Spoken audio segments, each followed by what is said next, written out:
Podovi blistaju čistoćom bez korištenja kemikalija. Mislite da je to nemoguće?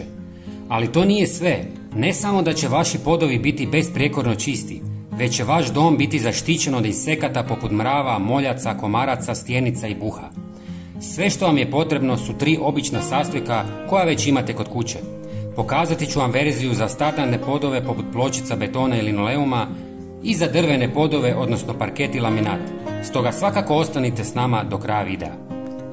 U 250 ml tople vode dodajte 1 žlicu lavande.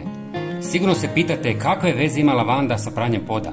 Lavanda je izvrsna za pranje poda jer njezin prirodni miris ne samo da osvježava prostor, već također pruža umirujući učinak i pomaže u smanjenju stresa. Njene antibakterijska svojstva pomažu u čišćenju i dezinfekciji površina, čineći podove čistima i sigurnima. Osim toga, lavanda ima prirodni repelentni učinak koji odbija insekte poput moljaca i komaraca, mrava i žohara.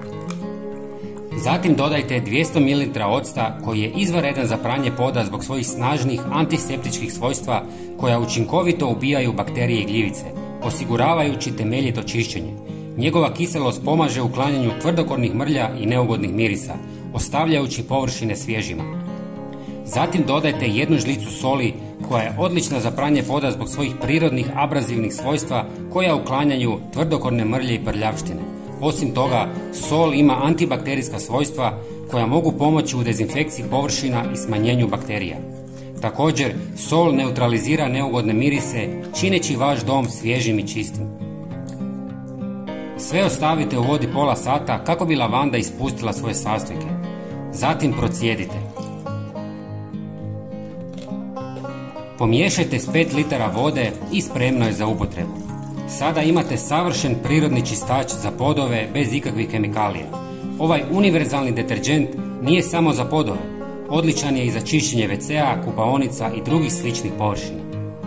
Ako želite čistiti drvene podove, u posudu pomiješajte 1 žlicu kvalitetnog maslinovog ulja, 1 žlicu limunovog soka i 1 žlicu čaja od lavande. Omjer je 1:1:1. Vi ćete naravno upotrijebiti veće količine, ovo je samo primjera radi. Sve pomiješajte, namočite krpicu i polirajte pod. Osim podova možete čistiti i stari drveni namještaj. Sve će se sjajiti, a lavanda će vas smirivati i odbijati sve insekte. To je fantastično. Prijatelji, bilo bi nam drago da podijelite ovaj video sa prijateljima i pretplatite se na naš kanal. Hvala vam puno. Pozdrav!